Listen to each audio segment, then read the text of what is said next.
Good evening to everyone. Today we are having Gyan Pravah 174th episode. Gyan Pravah is podcast series from Fogsi, and we are having podcast daily from 8 to 9 p.m. This is the vision of our Foxy president, Dr. Sunita ma'am. She is the one who does not just follow the path but dares to carve the new ones. We shine we are also shining under her spotlight.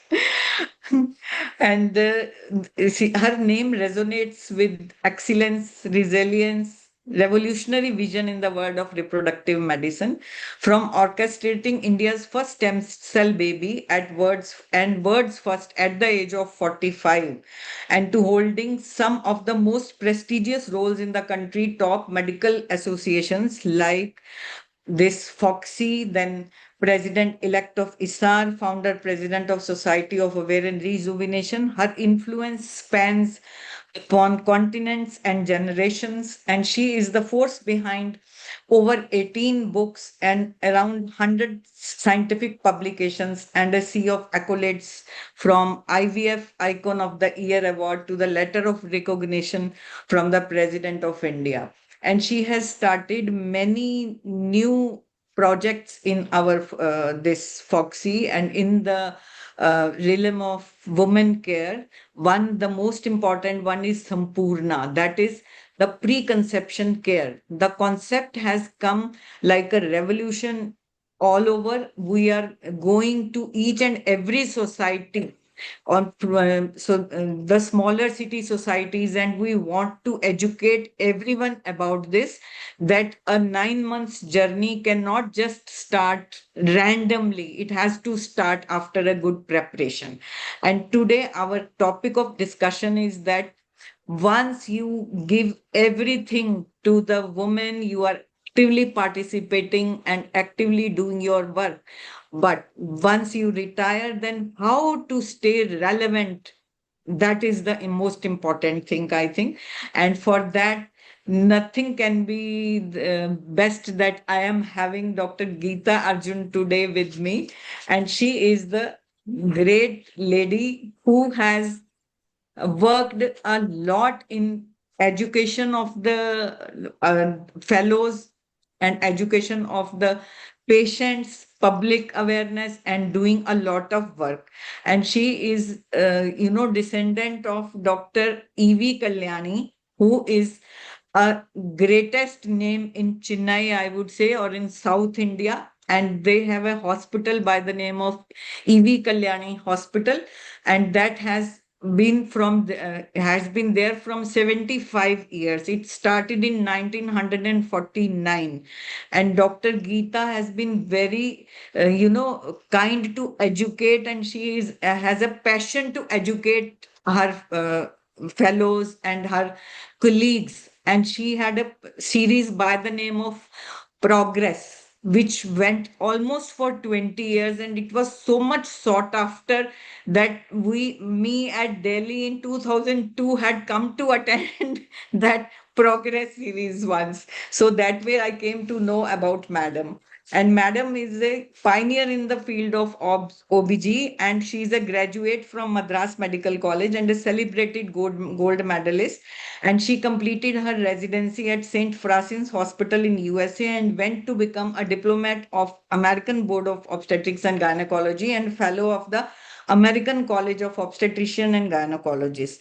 And she had many books to her name. The most important is Passport to a Healthy Pregnancy, which is a very sought after book. And she also has written Management of Labor, Practical Guide to Obstetrics. And these books are currently also read by the postgraduate students all over India. So I welcome you, madam, for this important podcast today. And I would like Dr. Sunita to say some words. Thank you. Thank you. Thank you, Poonam. Take a breath and have a glass of water first before I proceed. Gita, thank you so much for coming on a Foxy platform. It's lovely to connect with you in my Foxy presidency, at least on a podcast. I always wanted to meet you and definitely looking forward to see you sometimes in person. Poonam, you are one of the most dedicated chairperson we have. Gita, Thank our you. project is Gyan Pravah. You know, the webinars, the way in 5 years were going on, I just cancelled. No chairpersons are allowed to do any webinar. But they are our future leaders. They are the one who will become vice president and then the president one day. So I thought of putting some leadership quality with them, creativity, how to curate the interview, how to get one good faculty. It is from global platform, inspirational, spiritual, political, or academic background. You know, it's so beautiful. I never thought that it will reach to this level. Everyone is doing what they could do the best than the previous one. So these podcasts, we are now 365 podcasts. Probably we should do something world record. Poonam is known for making a world records. She Yes, we just made on, one. yes, just on 11th April on Safe Motherhood Day, around 10,000 gynecologists together in one day, we took a oath and that became a world record in itself. But I would like to tell all the audience today, the height of dedication, the height of passion, the height of commitment. Up till now, all the chairpersons have followed their dates, and today was Poonam's day. And Poonam in the morning realized that there is a major problem in her health, and when checked, they found that it's a cardiac issue, and she had two stents put up by her cardiologist in the morning around 11 o'clock. And can you raise your hand, Poonam, to show the intracat? She's taking from the hospital, from her room, and I knew that someone else was going to take over. And 7:30, she gives me a call. No, I am joining, and Gita is always going to be there. I said, are you sure? Because more than anything, now the stents have gone, the heart has become normal. Perfusion is better than ever before. And the best of the cardiologist of the country has worked for her. But what I always felt is mental health is very important. Now you realize that you have now entered in another zone of a life where the foreign materials are entering in your body, and it takes time to absorb this. So more than the health, your mental condition to accept the situation and to come out for a podcast. Poonam, I salute you. Thank you. Yesterday, this is the second time, Gita. Thank I know the podcast. I'm just joining for 3 minutes more today, but it's important. We all had on 4th of June or May, कब हुआ? May, I think. 4th of May, we were knowing that the war is going to happen, and she had her commitment with Jammu for Sampurna CME. And I gave her a call, just please don't go, cancel it, because the situation is so dramatic. We don't know when the war is going to get declared. She said, ma'am, nothing will happen. I have commitment. And she traveled to Jammu. She Good did thing that she for a kept the week. peace. She kept the peace by that, by doing that. Unfortunately, the war started, but so that time I felt Poonam takes her life at risk, but commitment is important. And today you have shown that this is your habit. This is not just an accident. Your habit of performance, Poonam. And I promised her I'm giving her position in FIGO to represent India in a PPH, you. which Thank is you, the ma'am. Safe Thank you. Motherhood. Thank you. This is my gift to your commitment and dedication to Thank you you, so much. Poonam. And I'm right now, when I'm listening to the viewers link, I'll be sending a mail to FIGO. 23rd Thank is you, the ma'am. last date. I was thinking, whom shall I give this opportunity? And look at this, Poonam. That's why, yesterday I received a message from Fogsi office, from Suvarna. The last date is 23rd. You have not yet replied to this. I said, I'm replying. I'm thinking whom to give this opportunity. It's a golden opportunity of a life, and I want to choose the right person. And 23rd morning, I will just definitely send someone. And look at Poonam. Thank you. Thank you. ma'am. Enjoy Thank you this so much. podcast. Keep on drinking water. Hydrate yourself. Yes. Okay. Okay, ma'am. Thank you. Ji. Enjoy, Gita. Thank Love you, to see Sunita. you. Thank you Thank you, so ma'am. much. Thank you. Bye. Bye. So, so let us start, Dr. Geeta. I'll be firing few questions. Sure. So, what inspired you to first retire from your clinical practice? Because you were working so actively and never could, I thought you will retire and these progress series will, stop and all. So, actually, it's a thought that was in my head for many, many years. Arjun and I used to laugh about it. We used to say, oh, we have to stop working at 45. We've got so many things to do in our lives. But of course, I was at the peak of my career. I was enjoying it thoroughly. And more importantly, we had developed into a center for high risk pregnancies, and we were getting people from all over India. We were getting people from abroad who were coming. Ours is a very small hospital, let me tell you. It's not a corporate hospital. It's a family-run small hospital, 30-bedded hospital. But we ended up getting such a name because we practiced very ethical, very evidence-based medicine. So here I was. Arjun actually was my best friend and my husband now for 50 years, my best friend for 55 years. He turned 60. I was born just exactly 9 months after him. So we celebrated his birthday. We had so many things we did. And then I turned 60, and one day we were just sitting and talking, and Arjun says, do you realize, did you ever think we would be 60? Because we have known each other from the age of 18 and 19. He said, did you ever think we would be 60? And I said, oh my God, yes, we probably have only 10 more years. And I don't mean dying. What I mean is 10 more years of actively being able to do things, right? Everything that we want to do. And we started planning and discussing at that point. He founded and he was heading a hospital called Sundra Medical Foundation in Chennai. He was also head of the Department of Surgery. He had started 11 postgraduate courses in the hospital. So he was also very busy. And but we made a decision, and I said, you know what, I need to stop. This is something I absolutely love. I have no regrets about my career, but I will regret not stopping at this point, reinventing myself and doing other things with my life, which I've always wanted to do. And, Arjun said, of course, he's always supported me. And, most people, when they retire, the biggest worry is there's a whole stream of income which stops, right? I mean, we are all doctors. We are not exactly talking of small streams of income.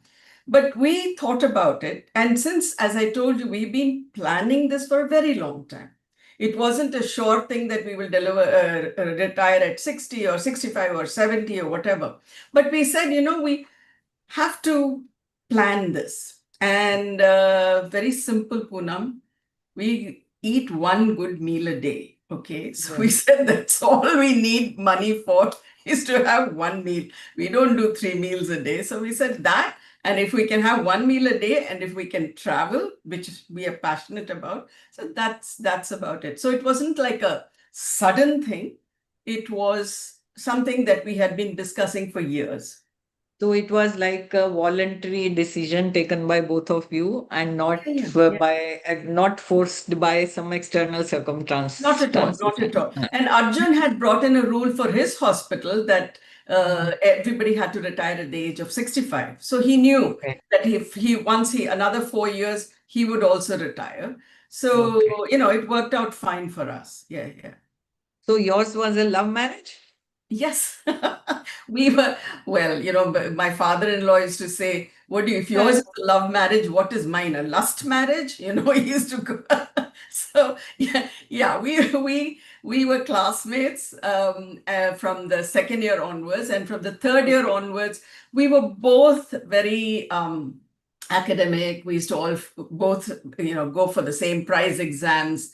And yeah, we kind of we realized that we were soulmates very early on. Yeah, when I was 18, when he was 19. Yeah. So, how did you emotionally prepare yourself for this time beyond the clinic? So what happened, Poonam, was emotionally it was disturbing because the moment the family's patients started, they realized that there was ending to this my practice. People started coming in, and I had a couple. The husband literally was angry with me. He says, I always wanted to have two children. My wife is saying she's not going to have the second one because you're retiring. What do you want me to do? You know? So a lot of things. And then some of them came and they sat and they wept, and they said, Yeah, just my delivery. You know how it is, how connected yeah, we are to our own yeah, patients. So that absolutely. way it was emotional. And also, I had to be very, very sure that my staff had continuity, and luckily, because Uma Ram is my sister-in-law, my Yeah, yeah. my husband's brother's He is wife. also very efficient or Absolutely. She academically or actually, yeah, oriented. yeah, yeah. She trained Absolutely. with me. She worked Yes, with I have me as interacted. soon as she finished medical school. She started working with me. She went for her Royal College examination only with my training. She didn't go anywhere else for anything else. Went in there, got it at the first attempt, and came back. So she's superb. And so she took over the hospital. So I knew there was going to be continuity for my patients. They were not going to be just abandoned, because there is we are talking about Dr. E.V. Kalyani and then me and then Uma. So there's a huge connection, generations of connections. We're talking 5, 6 generations. So it was very, that way it was good. And I also made sure that my staff continued in the hospital, So that was the emotional part, making sure that they were all taken care of. So, how did you redefine your identity beyond a great obstetrician, Dr. Gita? Poonam, Uh, if our identity is only tied into being Obstetrician. only being a physician, Um, makes us um, very, we are not unique anymore, right? You have to have multiple things about you. So I've always loved many, many things in life. I'm basically a very curious person. So anything I hear about, I have to learn about it in depth. So, that way you can't be unidimensional, is what I was trying to say. You can't be yeah. unidimensional, and you have to think about this from early on. You can't say at 65 or 70, okay, now I'm retiring, I'm going to suddenly have a new life. You can't. You have to have this passion for everything right from the beginning. And as I said, because we used to talk about retiring, we started talking about in the middle of our lives. One, of course, to be economically independent. Secondly, what you do, how do you reinvent yourself? So I've always been teaching. I've been taking classes. I've never been in a medical college, but outside medical college, outside that whole system, William Blake said, you have to create a system. You cannot be bound by others, right? So we did that, Arjun and I. We created a system. We started teaching outside. We used to have students, all pro bono, nothing for payment, and we had, yeah, nothing. It's always been pro bono. We have taught undergraduates, postgraduates, and we were very popular teachers. We also mentored. So all this, and I started writing textbooks early on. So, all these books which I were mentioning, they were all written after this? No, no, no, no, no. I Uh, started writing Passport to Healthy Pregnancy, came out long, 10 years before I retired. I used to okay. sit till midnight and work, And Okay. then I wrote Management of Labor, because Ah, Dr. Arul Kumaran, just one day, Professor Arul Kumaran said, you're going to be an editor. And I'm like, oh my God, I'm not a medical college professor. I'm just running a small hospital. He said, no, you're very academic, because I used to run Progress. And he said, you're very academic, you're very evidence-based. So he made me an editor for that. And we did that. Then I did practical guide to obstetrics, which is for postgraduates. So management of labor, practical guide to obstetrics. And then I also wrote, along with Professor Lakshmi Seshadri from CMC, I wrote Essentials of Obstetrics, which is now one of the top One of the topmost textbooks books I around know, the country for all over the for country. undergrads. Of Mm. course, postgraduates also use it because we have made it so well. It's such a easy book to read. So, so that, yeah, 4 of them before, and after that, another 6, because we had to keep doing them up again. So next editions. My 10th book will be published August or September. It should be coming up. That will be the Okay. 3rd edition of Essentials of Obstetrics. So yeah, so there was no question of, I don't know what to do tomorrow. मतलब, Yeah. so that means what exactly you understood from the word that staying relevant after active practice. So this is one of that, and any other thing? So, Poonam, as far as I'm concerned, we are born. That's done. That's an event. And 100% we're going to die. Okay. And this is a lot of people don't accept it. They don't accept their mortality. You know, they say, we'll do this, we'll do that tomorrow, day after tomorrow, next week, next year, you know, and we're going to run this hospital for another 10 years. No, you have to understand that there is a very specific sell by date. That's it, you know, and expiry date, literally expiry date. And you have to fill that whole time with as much as you can, with using all your talents. So if you're relevant only as a physician, only as an obstetrician, then I think you cannot survive. I don't think mentally you have used all your faculties. You have to be relevant in any role that you take. So I'm very relevant even today.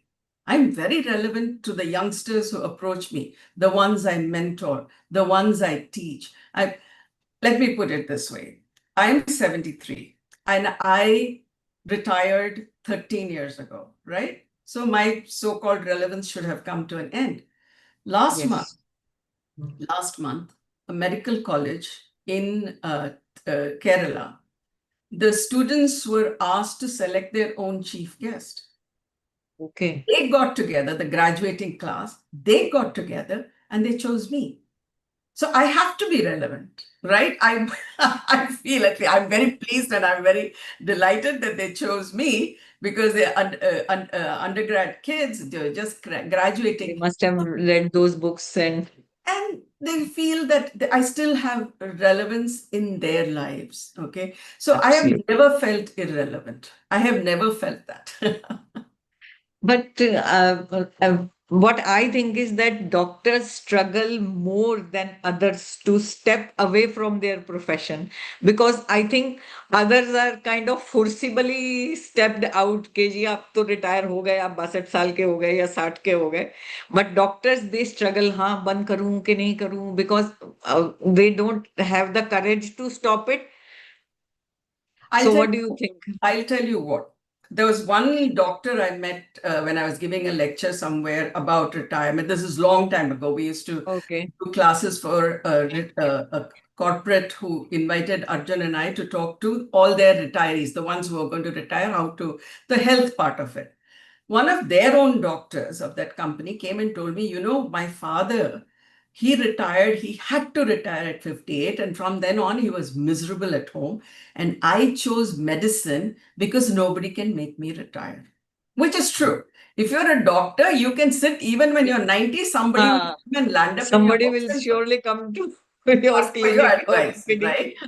But the thing is, you have to understand the reason that doctors don't like to retire. It's not the money. It's just that they have grown up with so many years of commitment to patients that they feel that they're abandoning. It's like abandoning your children, right? Who will they? Because, you know, also every day somebody comes into your clinic, at least one person. Most often it's 10 people who tell you, "Aap to Bhagwan hai." You are the reason that I've had a child. So you sometimes start buying into your own press. You start buying into these own stories, your mythology, okay? And I think you have to understand that no one is indispensable. I'll tell you one of the reasons that this kind of sank into my head. My brother was a surgeon, brilliant surgeon, extremely popular. And literally, people used to say, "Oh, if you can't operate now, I will wait for 5 years if you can." That kind of a thing. He died in a road traffic accident when he was 51. Of course, it was a terrible thing for us. But at that point, it kind of sank into me that all these people who said, "I'm never going to have surgery if you're not around," I'm not going to sit back and say no surgery, right? So life goes on, and we have to do the best we can while we can. We shouldn't reach the stage where we are making the wrong decisions. We don't have the intellectual capacity to manage, or we don't have the physical capacity to. I mean, I can operate at 85, but what harm would you be doing? We don't know, right? So you have to take a step back. And I'm not saying everybody has to retire at 61. In my life, for me, it was the perfect time. That's all. So everybody has to make that decision. But yeah. So I think you are the one person who is right now also contributing in the medical community in spite of so-called retirement. But retirement exactly to nahi hai na. No.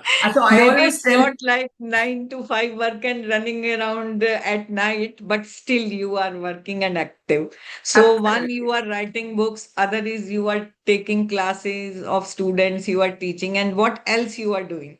So before we get to what else I'm doing, I Mm. just want to say that when we say that we have to reinvent ourselves, early on, through your life, you have to see what are your talents, what are the good things you can do, because a lot of us, people who are phenomenal painters, but they had to start studying for NEET, so had to start going to college, so they let those talents go. So you start finding things that keep you happy, right?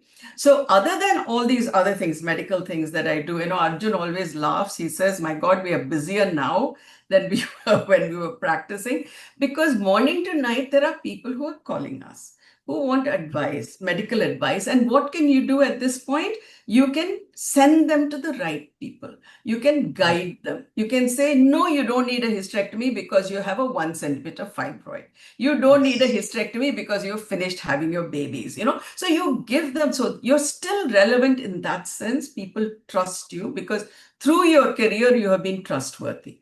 So what else do I do? I have always been a good cook, but now I have become a chef standard cook. I love it. I Okay. totally love In it. Corona, in the COVID times, I also started cooking Exactly. I first time think, in my life. yeah, YouTube cooking. exactly. I think all of us have started, doing something extraordinary.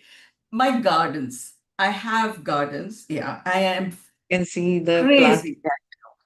Yeah, this is only my indoor garden. I also have places in the hills, and I have fabulous Okay. gardens. And I've always been interested in plants and flowers and trees or everything, but I couldn't put so much effort into it. Now I have a fabulous couple of gardens. Yes. So, how important do you think is this mentorship and teaching? How important? Because now in the world of AI, just on the one click, you can have everything on the phone, right? From the video of the surgery or something, whatever you want to search in a minute, it is there. So, how important it is now in this world time, mentorship and teaching? So Arjun and I, our core strength, our core uniqueness is mentorship. We have been mentors for any number of youngsters. Arjun has, I think, even when he was a resident in the US, he was being selected as the best teacher, even as a resident. So we came back to India. We did our residency in the US. And from our class, about 90 of us had gone abroad, mostly to the US, some to the UK. We were the only two who came back.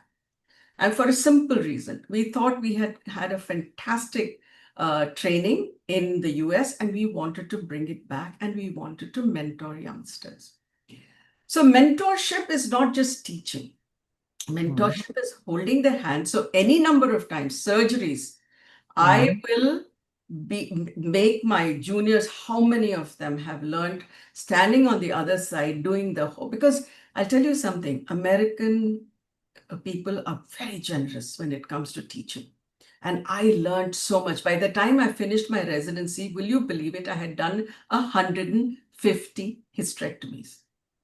150, because they were so, again, you have to work your butt off. You have to work very hard. They were so impressed with the amount of effort I was putting in. And I said, if I have so much there, I must come back and teach. So we taught any number of youngsters, not just surgical skills, thinking skills.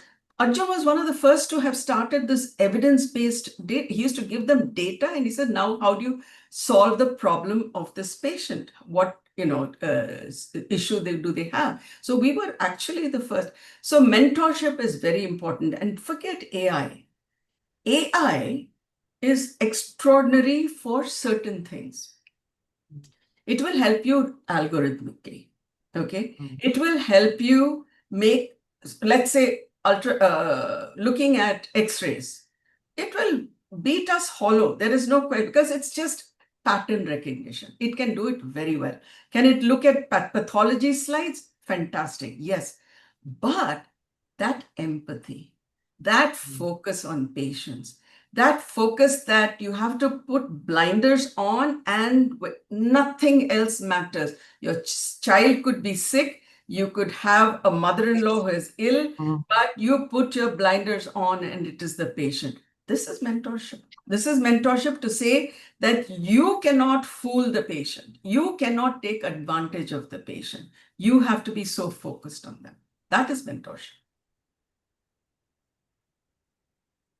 So, ma'am, how can retired physicians or clinicians shape or help in some maternal health programs or policies or something like that for So our I country? have never been able to do anything as far as policies is concerned, because I was never interested. As you know, I was a member of our OBGYN Society of Southern India, and I was a member of Fogsi, but I did not even look at any of the committees, the political thing, getting into that, because only people in Fogsi, FIGO, they can only change policy as far as the government is concerned. I can't.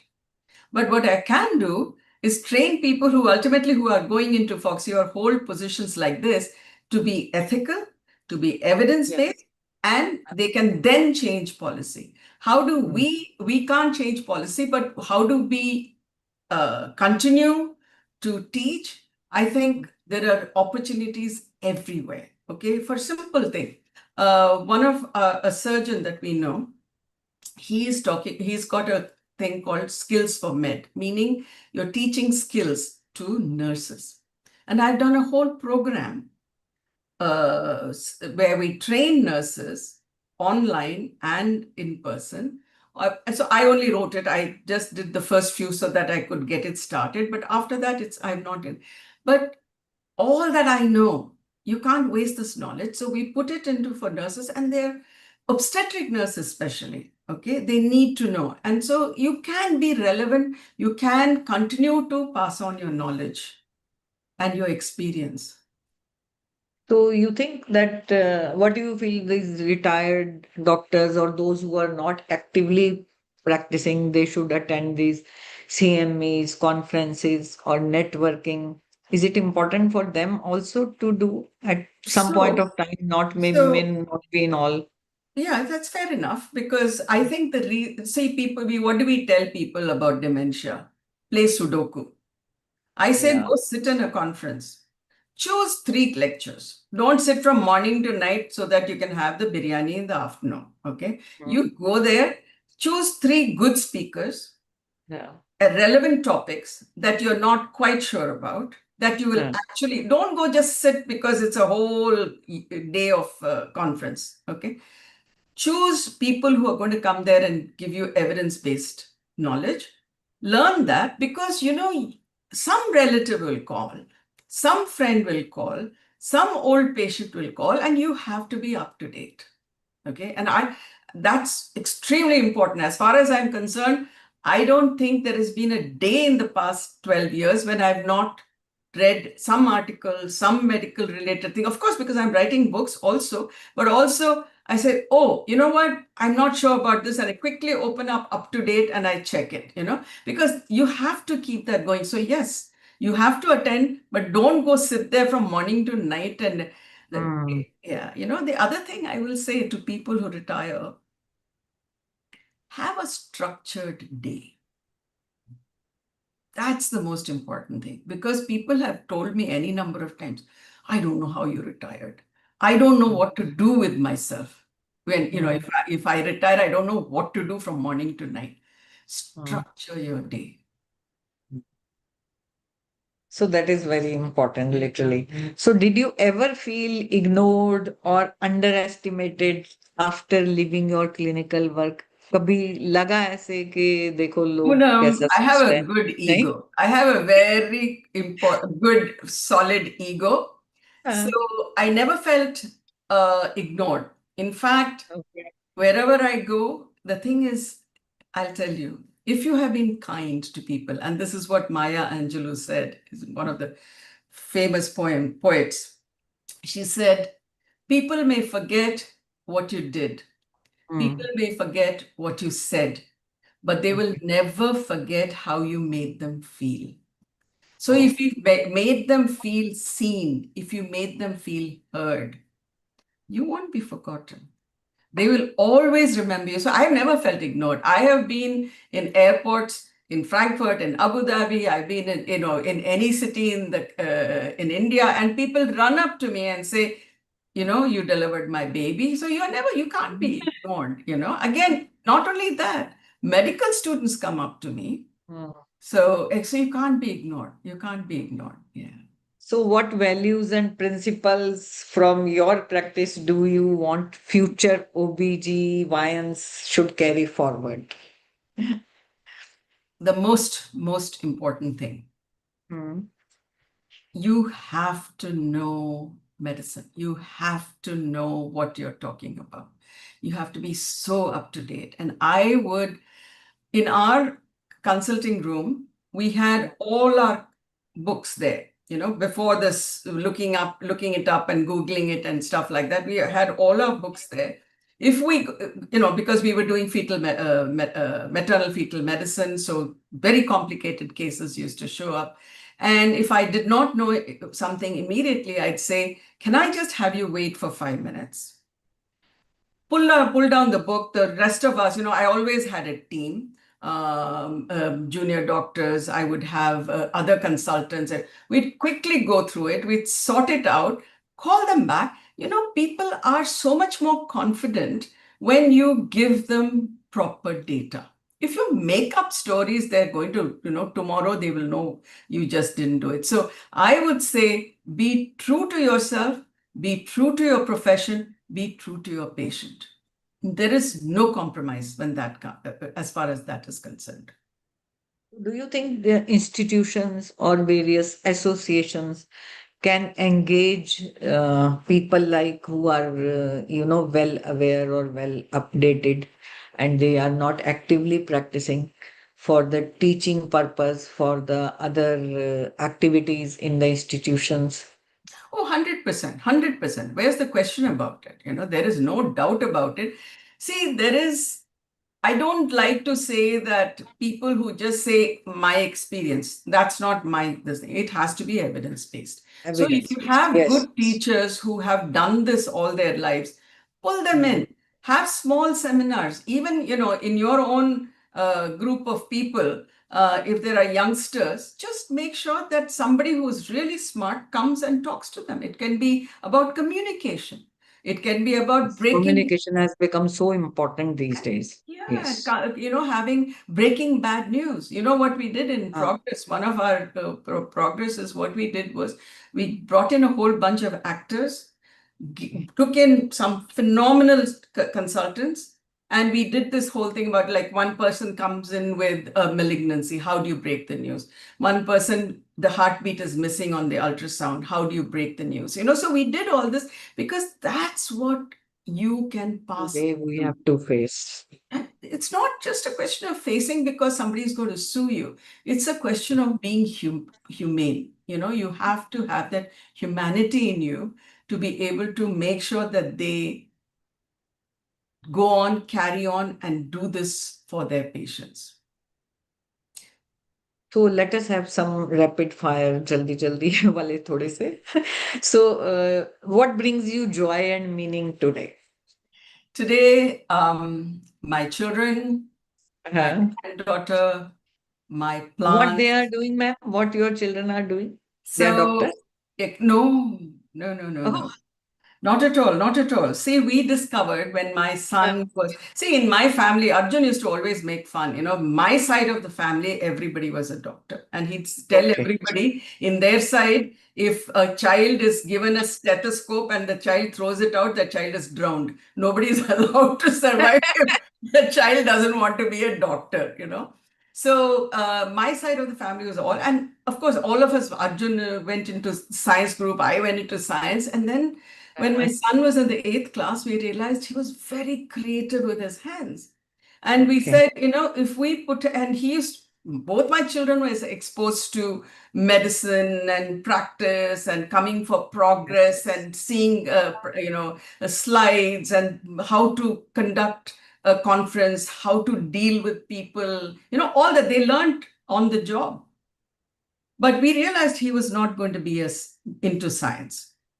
So Okay. what we did, we said, realized, and then he said we kind of slowly, like what he was going into design. And then ultimately he went to the US to do a Bachelor of Fine Arts in Pratt University. And he got into 5 universities, all from on his own. He studied there, came back. Now he's one of the very most well-known art dealers in India. He deals only with contemporary art. He helps many big people buy art, and yeah, he's very well known. He travels all around the world. He's very well known What's for his name? Ashwin Rajagopalan. He is Oh, actually also director of the Piramal Art Foundation. He set up oh, their art museum in Bombay. And so he's that. My daughter, again, at one time, she said around eighth, she said, oh, I think I'll also become a doctor. And I said, Arjun and I sat her down and I said, is that what you're breathing? Is that what you're eating? Is that all you're dreaming about is being a doctor? Because if you're not, it's a very tough field to be.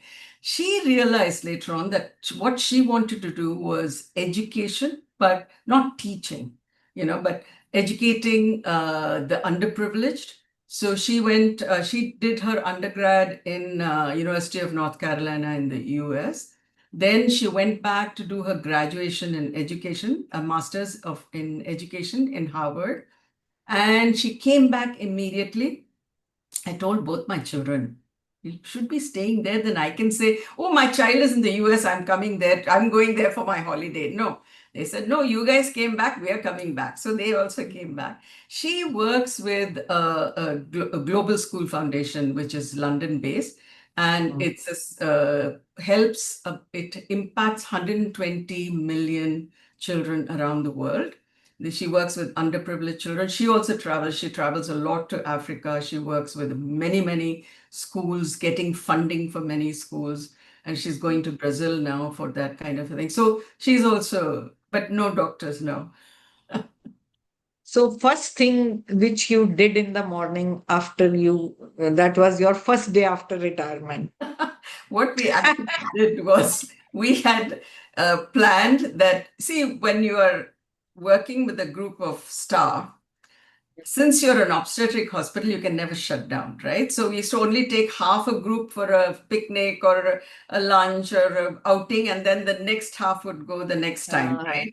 So this time we said that from the 1st, 2nd, and 3rd of January 2013, we shut the hospital down completely, took the Okay. entire staff, we took them to Oh, Yerevan for 3 days. We had the क्या best बात है. time. That was amazing, amazing. Yeah, were there for 3 days. Totally fantastic. Yeah. So, what is the one thing which you are so glad about that I don't have to do it again? What do I not have to do again? Get up in the middle of the night and deliver? Yeah, that's for sure. I don't have to do that. But also, I think the panic and the stress that happens when some baby's heartbeat counts. Adrenaline rush. Yeah, I'm very happy not having that. Yeah. Mhm. So, one, any book or some author which has impressed you most? So, Poonam, a Not long time medical, I ago, mean. Arjun and I read a small poem. You know, Kurt Vonnegut is a very well-known author. He had Mhm. written a small poem in New York Times, the New Yorker magazine.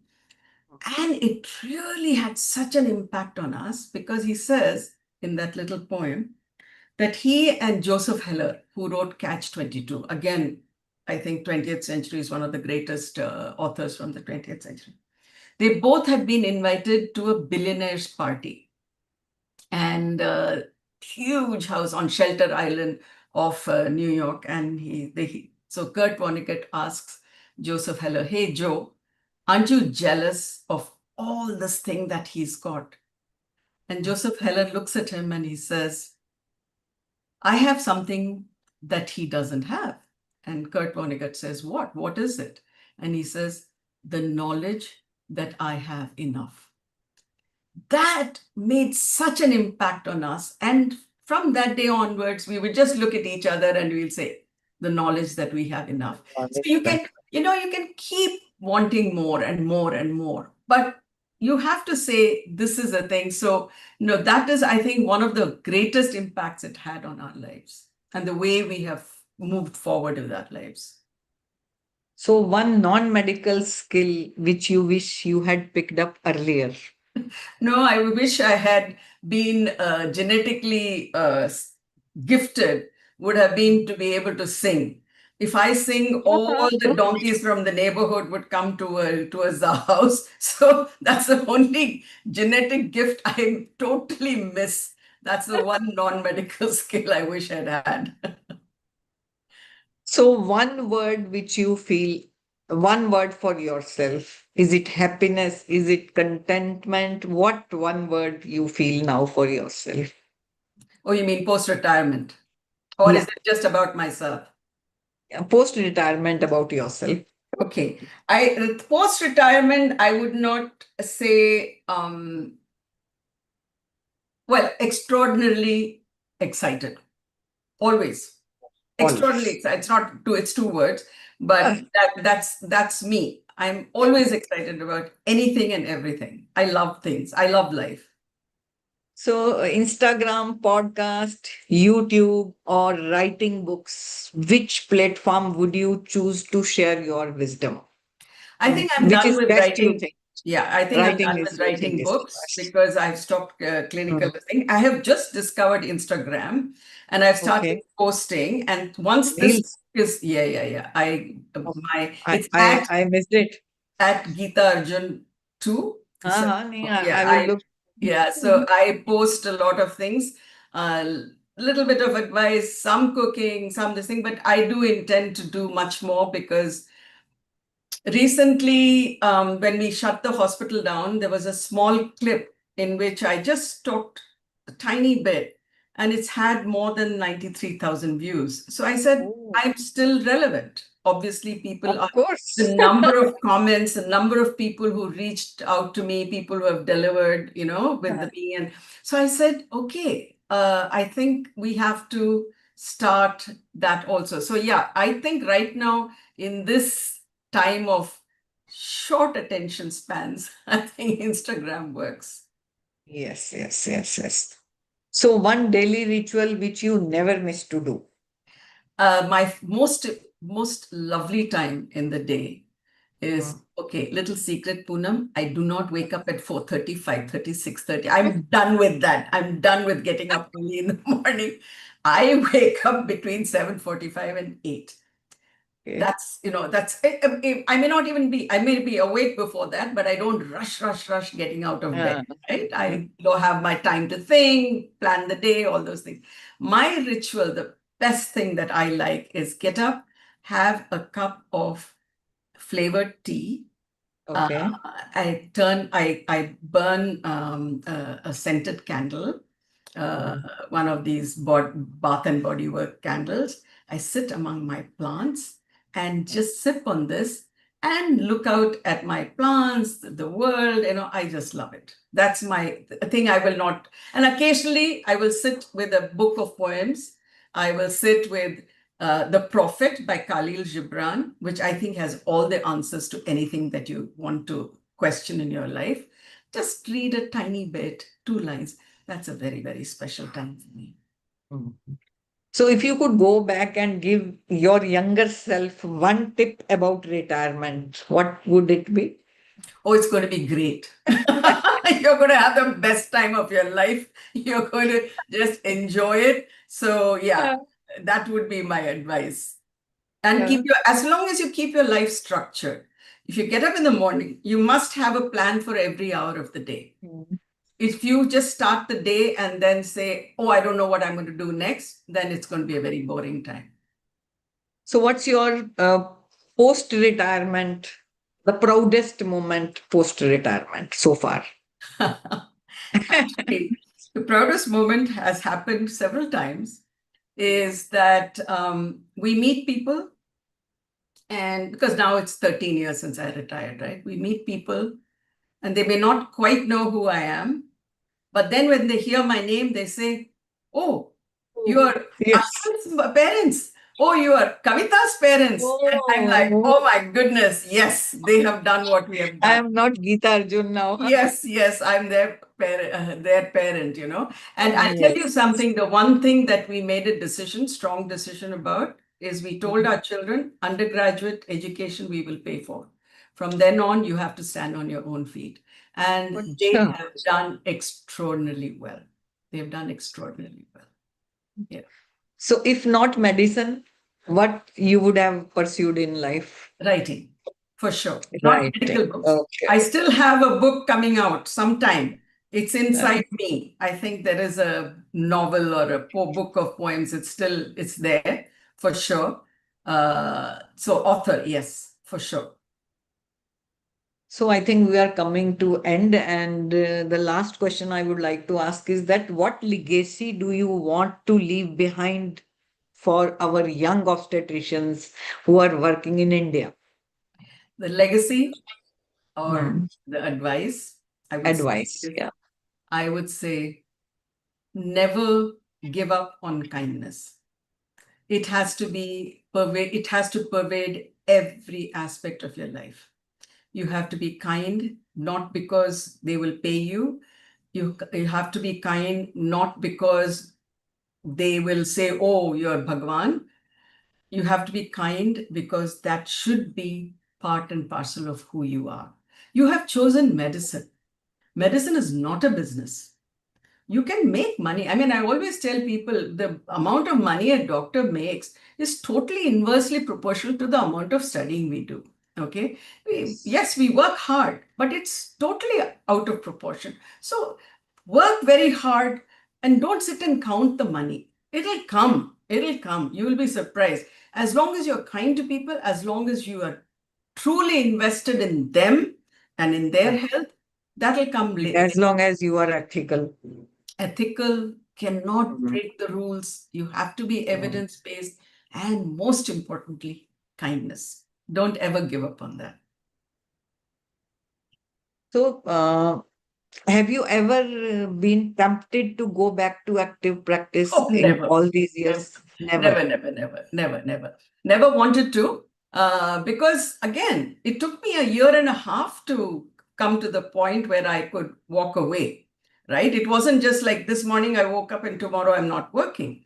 I took a year and a half, got my staff settled, I got my head, and I looked at what have I not done. In obstetrics, I've done everything. In gynecology, I was one of the first who brought back an ultrasound machine into this country. I was one of the first who came with the whole laparoscope set, in 1981. I have done hysteroscopy, I've done laparoscopic hysterectomies. I'm trained by a gynec oncologist. I've done Wertheims. What is it not have I not done? So maternal fetal medicine. So no regrets, nothing left to do further, So yeah. So I think you are the one who brought this culture of gynecologists, I mean the OBGYNs doing their ultrasounds themselves. I Yes. think you are Yes. the one in Yes. that. Yes. You Yes. have I worked was a the lot. yes. Yes. So it was so nice and wonderful to talk to you, Dr. Geeta. I'm really overwhelmed to know you. It was literally a wonderful conversation. I must say, Poonam, that you are one of the strongest women I've met. Somebody who can have, no man could have done this. Okay. And secondly, I always say if men had to have babies, the human race would have come to an end long, long, long time ago. You had a commitment, you had to do this, and you've done it with grace and absolute passion. Wonderful. It has been a great evening with you, Poonam. My sister is listening to all the podcasts which we were talking because she is my attendant today in the room. And she is also telling hats off to your speaker. She's not a doctor, she's just listening. Thank you. So it Thank was you. great, ma'am. Thank you so Thank you much. so much. Thank you. Thank you Bye. from And my please side, get and well thank you soon. from Foxy. Thank you. Thank you. Thank you, ma'am. Thank you. Thank you, Thank you. Poonam. Bye. Thank Bye. you. Bye. Thank you. So stay tuned for our next episode tomorrow at 8 p.m., episode number 175. Thank you so much.